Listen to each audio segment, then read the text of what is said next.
আসসালামু আলাইকুম। গল্পটা শুরু করব তিন ধরনের আয়ের ধারণা নিয়ে: active income, passive income, portfolio income. আচ্ছা, অ্যাক্টিভ ইনকাম বলতে কি বোঝায়? এখানে আপনি সরাসরি নিজের শ্রম আর সময় দিয়ে আয় করেন, যেমন চাকরি বা এমন ব্যবসা যা আপনি নিজে চালান। যতক্ষণ কাজ ততক্ষণ ইনকাম। কিন্তু সমস্যা হলো এতে আপনার আয় সীমিত থাকে, কারণ একজন মানুষ সর্বোচ্চ 10 থেকে 13 ঘন্টা কাজ করতে পারে। এজন্যই বেশিরভাগ মানুষ এই ধরনের আয়ের মাধ্যমে ধনী হতে পারে না। তারা একটি চাকরি বা নির্দিষ্ট স্যালারিতে আটকে যায়। Passive income.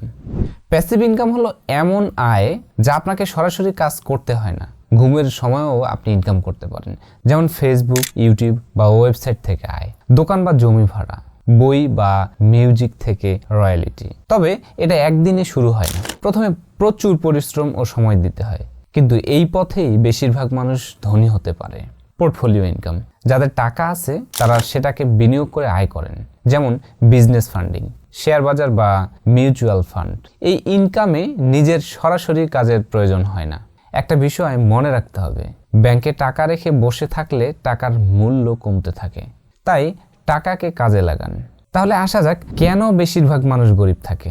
প্যাসিভ বা পোর্টফোলিও ইনকামের দিকে আগ্রহী না হওয়ার কারণে 80/20 নিয়মের মধ্যে তারা পড়ে যায়।